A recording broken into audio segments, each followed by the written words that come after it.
Hello, lore enthusiasts, and welcome back to Murder Drones.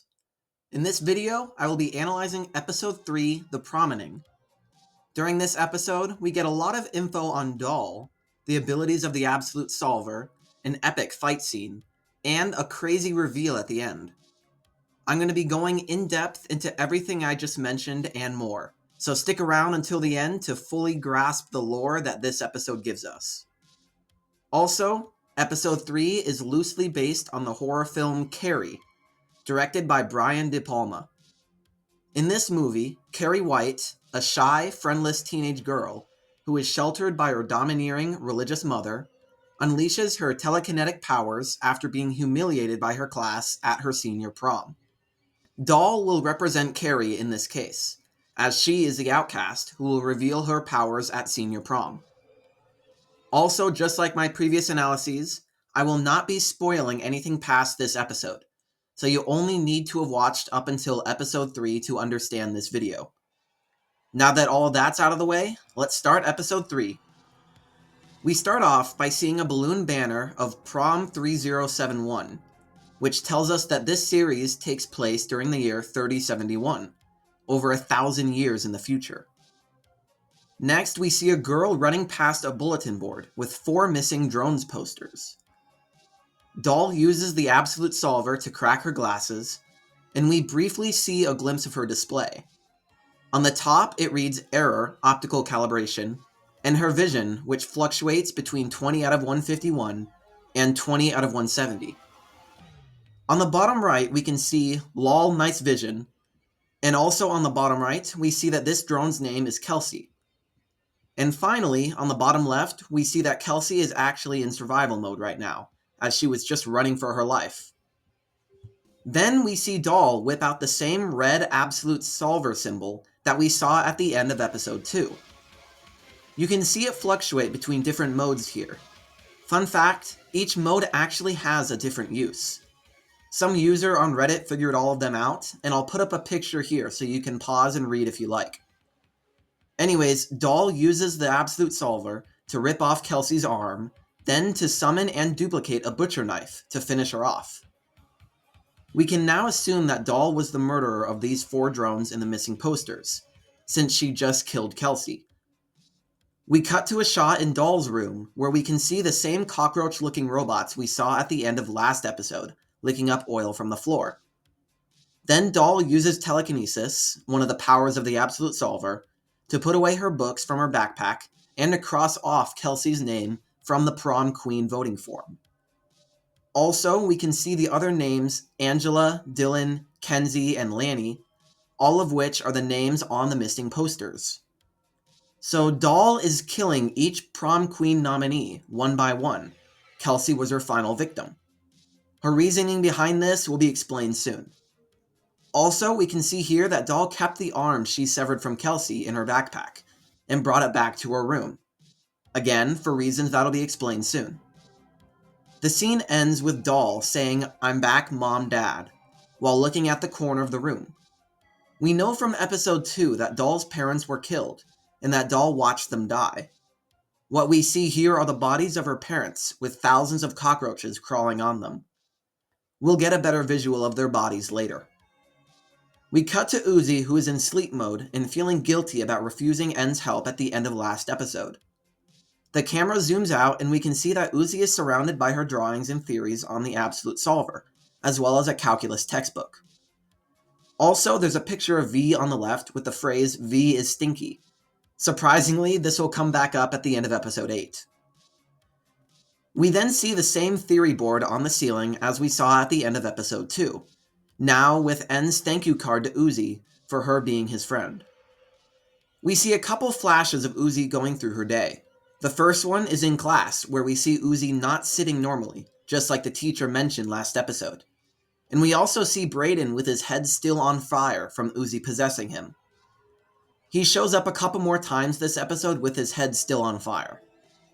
In the next scene, we see Lizzie and Doll talking in the background, and then finally an inside view of Uzi's locker, where we can see even more drawings of the Absolute Solver on the door, showing just how obsessed Uzi has become with solving this mystery. This also shows how much time has passed between this episode and episode 2, since Uzi was able to gather so much more info and drawings, and even have time to doodle about the Absolute Solver during school. My estimate is that at least a week has passed.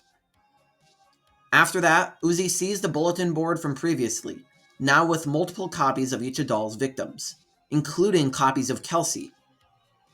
Then Uzi sees a janitor cleaning up the spot where Kelsey was murdered, a sign that says wet murder, and the security camera that Doll flipped, which still has signs of Absolute Solver interference. Uzi then gets excited about this whole scenario since she can add the missing posters to her collage on her ceiling. But when she starts to put them up, she realizes that everything is gone, and Khan has taken it all to put in a closet, named Nori's Kooky Insane Stuff. Nori is another new character whom we haven't heard of yet, and we'll get more information about them during episode 4. Also, there's some funny things to note in the background. There's a picture of Khan standing proudly in front of one of his doors, a picture of a real-life door that says hyper-realistic, and this same picture of Khan, Uzi, and Uzi's mom cut out, and the door master key underneath. This means that this is the same room Uzi snuck into to steal the master key back in episode 1. The original master key, however, was punctured with N's tail, so Khan presumably made a new master key to replace the old one. Uzi quickly realizes that her father was the one who took her crazed ramblings, and she goes to confront him. We learn that after Khan's meeting with the teacher, he has realized how bad of a parent he has been. So much so that he has even started to read the worker drone user manual for Maintaining Insane Daughter Unit. Now this seems unusual, however he is taking steps to improve his relationship with Uzi, proving his slow but existing character development. Uzi says she's going to talk to N, presumably to clear her guilt and get away from Khan, but she's stopped by a child skeleton wearing a prom dress. This is apparently how the worker drones get their clothing. They steal them off of dead humans. Kinda dark. Khan then reveals that he got Lizzie and Doll to go with Uzi to the prom, and that he himself is chaperoning. All of which is a teenage girl's worst nightmare for prom. The video cuts to N and V back in the spaceship with 2 other dead bodies, one wearing a suit and the other a dress. Also, quick detail, these 2 humans are adults, while the one Khan got was a child. The worker drones are the size of children, so only child's clothes will fit them. The murder drones, however, are much taller and the sizes of adults, so N had to grab 2 adults for V and him to fit into their clothes. V apparently asked N to grab these clothes so they could sneak into prom and murder everyone. But N refuses to do this because he instead wants to figure out more about their backstory. The backstory involving N, V, and J in that mansion back on Earth. After N mentions this backstory and questions who the 2 of them even are, V too gets a little upset about this. She asks N to stop prying into that stuff, because she, in fact, knows something that N doesn't, and is trying to protect him from the truth. Also, when V says this, notice how she looked at the mirror Uzi's Absolute Solver eye broke. This could imply that she knows something more about the Absolute Solver, and she just played dumb when Uzi asked about it last episode. More info will be revealed about what V could possibly know during episode 4. V then promises N that they'll only kill what they need to survive. Remember how it was mentioned in episode 1 that murder drones have to consume oil to avoid overheating and dying. We cut back to Uzi, who was led by Doll and Lizzie to Doll's room to get ready for prom. Notice how Doll has the bodies of her parents covered with this sheet. We know these are her parents because the camera angle is the same as we saw earlier in the episode, when Doll addressed her mom and dad. Uzi looks into the darkness of Doll's room, and we can see the thousands of cockroach robots just living there. Uzi gets a bit freaked out by this, and says that now that her dad thinks she's with Doll and Lizzie, she's just going to leave and go find N. Uzi pulls out the new door master key, which she plans on using to leave the colony. The door shuts in her face though, and Lizzie insists that she get ready for prom. Uzi ignores her and tries to leave, but Doll seemingly teleports in front of her, blocking the doorway. a new power we see from the Absolute Solver. Judging by Lizzie's lack of a reaction to Doll literally teleporting, we can assume that Lizzie is aware of Doll's abilities now, when she wasn't at the end of episode 2. Uzi is obviously freaked out about this, and even notices that Doll has thrown away all of the missing drone posters, freaking her out even more. When Doll tells her the bathroom is down the hall to the left, Uzi no longer has any choice but to get ready for prom. Back to the spaceship, N brings the conversation back to N and V's backstory, and asks V to tell him what she knows. Instead of doing this, however, V just decides to slice N's head off, and disable him for a little while his head regenerates. V, we already knew, was free this whole time, and she could have left to do her prom murder without N. But instead of doing this, she was trying to get N to free her, so they could go do their prom murder together, showing how much V truly cares about N and wants him on her side. Only after N refused to join her did she decide to take the prom dress and go it alone. Uzi is, in fact, getting ready for prom, and even has the dress on now that Khan got for her. Uzi's Solver Eye returns, attempting to break Doll's mirror too, but Uzi quickly covers it up, trying not to make noise and not draw too much attention. The Solver breaks it anyway, and Uzi ends up with her ear to the wall. Because of this, she overhears Lizzie talking to Doll, saying no one will notice she's missing. Just do your thing, and I'll let in V. We'll see you there. Lizzie is talking to Doll right now, and the first part, no one will notice she's missing, is in reference to Uzi. We can assume that Doll is about to kill Uzi, which is what prompts her to escape out the vents using these mirrors.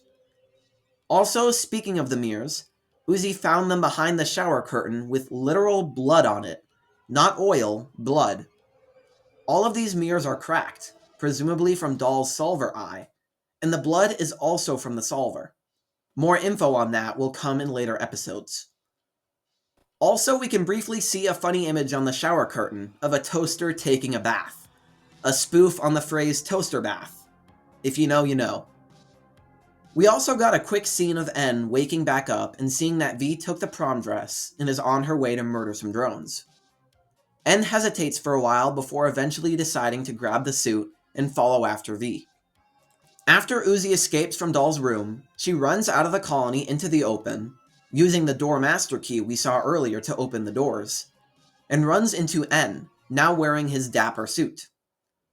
After a cute little exchange, they both head back in to stop V from murdering everyone. Prom has now started, everyone's dancing, we can see the punch bowl, which I guess was just put out for the sake of tradition.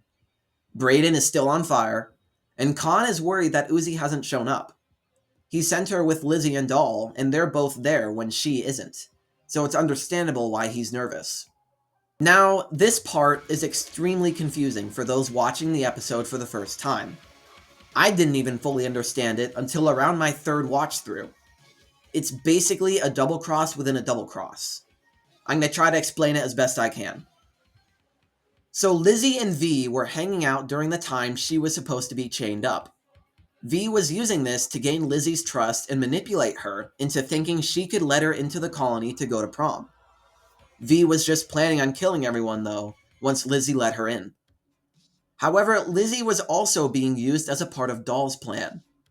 Doll wanted V on the stage in front of everybody, which could only be done if she was elected prom queen. This is why Doll killed the other 5 nominees, so that Lizzie could vote for V and she'd be elected by default, with only 1 vote. Lizzie never told V anything about prom queen, which is why V gets confused here and is caught off guard. You can tell that Lizzie gets genuinely worried for her life when she learns that V just wants to kill everyone. But once V gets confused, Lizzie goes right back to playing the prom queen story. V takes this as just a way to lure all the worker drones into a false sense of security, so she can kill them after her speech. But, by stepping up for her speech, she stood right on the X that Doll had placed to trap and kill her. This explains what Lizzie said earlier. No one will notice she's missing. Just do your thing and I'll let in V. Doll was going to kill Uzi to prevent her from going to the prom and ruining her plan. Lizzie was going to let V in and lure her to the microphone where Doll can do her thing. N and Uzi arrive, thinking that V was about to kill everyone, but then get confused when she's just standing on stage giving a speech. Doll ignores the two and continues with her plan to trap and kill V. Just before Doll impales V with rebars, Lizzie yells, "On second thought, you're way hotter than Doll. Run, idiot!" indicating that she was no longer in support of Doll's plan and wants to side with V. You could even see Lizzie earlier giving a concerned expression as V stepped up to the microphone. So now, V is trapped by two metal poles sticking through her arms, and as Doll approaches, she clears the way by throwing Lizzie out of the window, absolutely destroying these two drones, and quickly shows V her flashback. V was actually the one who killed Doll's parents, all while Doll watched from a closet. We can also see Doll's dad reach for a Polaroid camera, and we hear the sound of him taking a picture of V just before his death. This is how Doll got the picture of V that we saw at the end of episode 2. And this entire flashback explains why she's doing everything she can to kill V. It's all to get her revenge. Now, at the end of the flashback, we briefly see V's face. Two things are significant here. The first is obviously the solver eye. When Doll used the solver to force her memories back to when she killed her parents, the sign of Doll's solver popped up on V's display. The second notable thing is V's other eye. She looks sad and maybe even has some regret about what she did as she's reliving the memory, seeing now the trauma she caused Doll when she was young. N and Uzi save V from this spinning saw blade, distracting Doll and causing her to unlock the doors so everyone can escape. Uzi then gives this great little speech about how the worker and murder drones have to put aside their differences to solve the bigger problem. But Doll doesn't care, claiming she doesn't need any help. Doll then traps N in place and throws two more spinning saw blades. N, knowing he and V can regenerate but Uzi can't, pushes her aside and gives her a thumbs up, indicating he'll be fine. Both N and V are launched to the back of the stage, and Uzi is left to fight Doll alone. Khan watches Uzi fall off the stage and tries to run in to help her, but gets locked out by Doll. This, for me, is proof that Khan has changed from episode 1. Originally, Khan closed the door on Uzi, prioritizing the colony over his own daughter. But now, given the exact same scenario, he tried to run in and risk his own life to protect Uzi, when he could have just closed these doors to prevent Doll from hurting the colony. Doll throws a knife at Uzi while she's down, but Uzi does this badass move to block it with her own hand.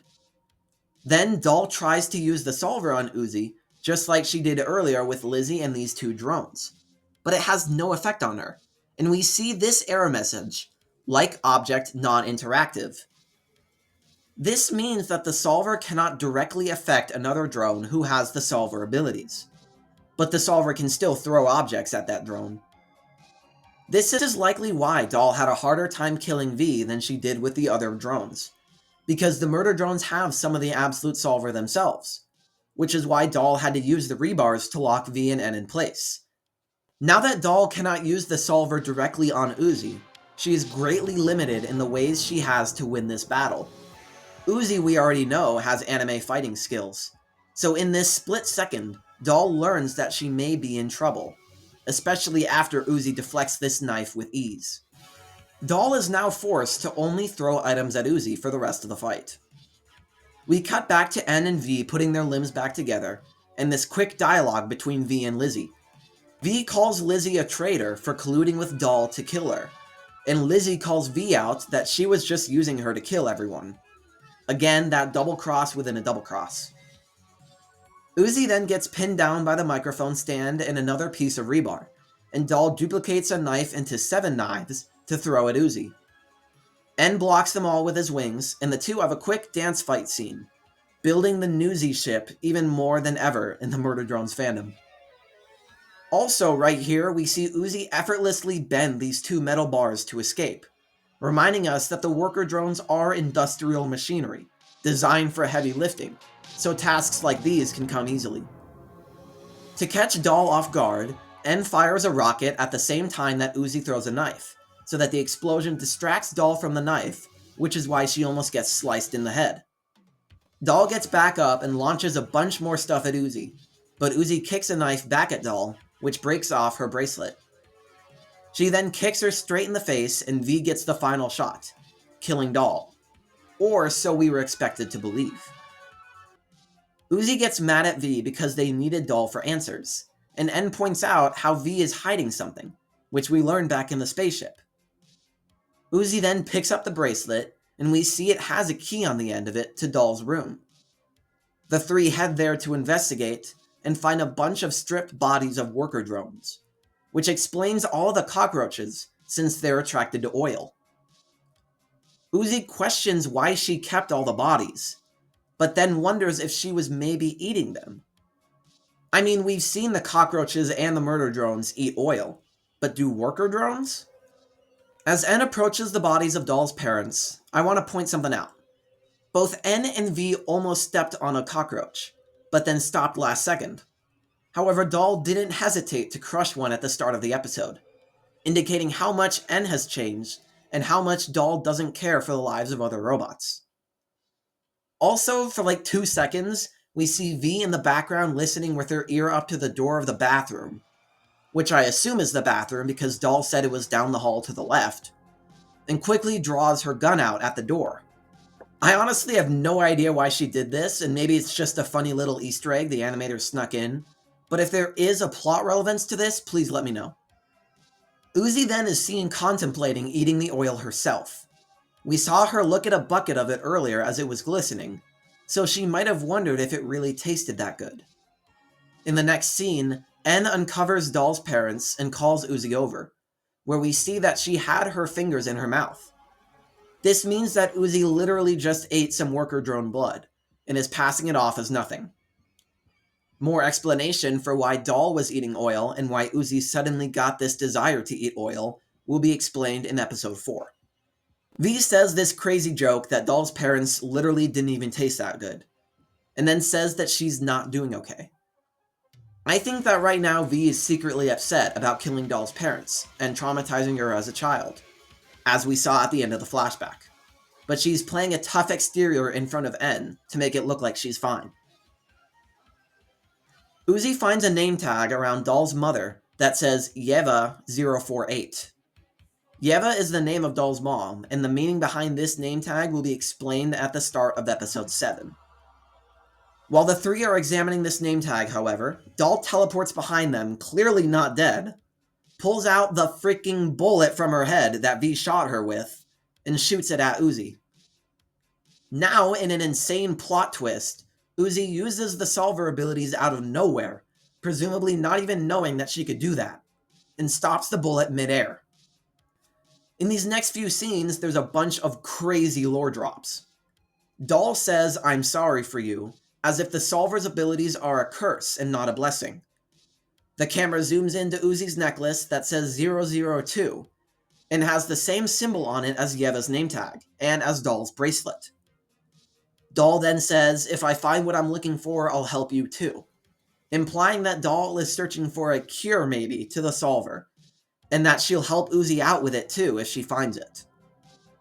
The exact thing Doll is searching for will be revealed in episode 7. Now, one thing that's a bit confusing is that Doll didn't figure out that Uzi had the solver once she saw the like object non-interactive error message earlier. We can assume that she already knew what the error message meant, since she was already working around the error message to trap V in a way so that she didn't have to use the solver directly on her. So why is it that she only now offers the help after Uzi stopped her bullet? If you have any idea about this, again, leave it in the comments below. One more crazy detail I noticed during this scene where Uzi stopped the bullet, we'll disregard N's completely shocked expression, is V's reaction to this. V is aiming her weapon not at Doll, but at Uzi. Why is this? This actually has everything to do with the mystery stuff she is hiding from N and Uzi, and will be partially explained next episode, but not fully explained until episode 6. The final scene from this episode takes place outside, where this one worker drone is seemingly placed just for plot relevance, which the drone himself ironically points out. As he finds his glasses in the snow, the 3 murder drone spaceships we saw at the end of episode 1 land down on this planet.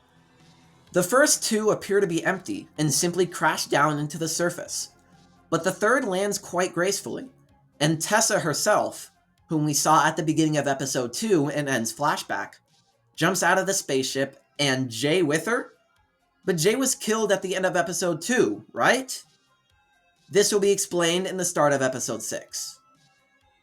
Anyways, Tessa promptly chops off the head of this unsuspecting worker drone, and we see the keys to the one way off the planet get thrown over to Tessa when she says there's work to do, maintenance work.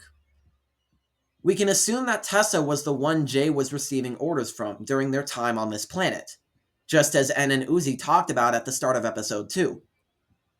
Jay and Tessa walk towards the colony after locking the spaceship. In episode 3, the Promening ends there. There's one more thing I want to point out though before I end this video.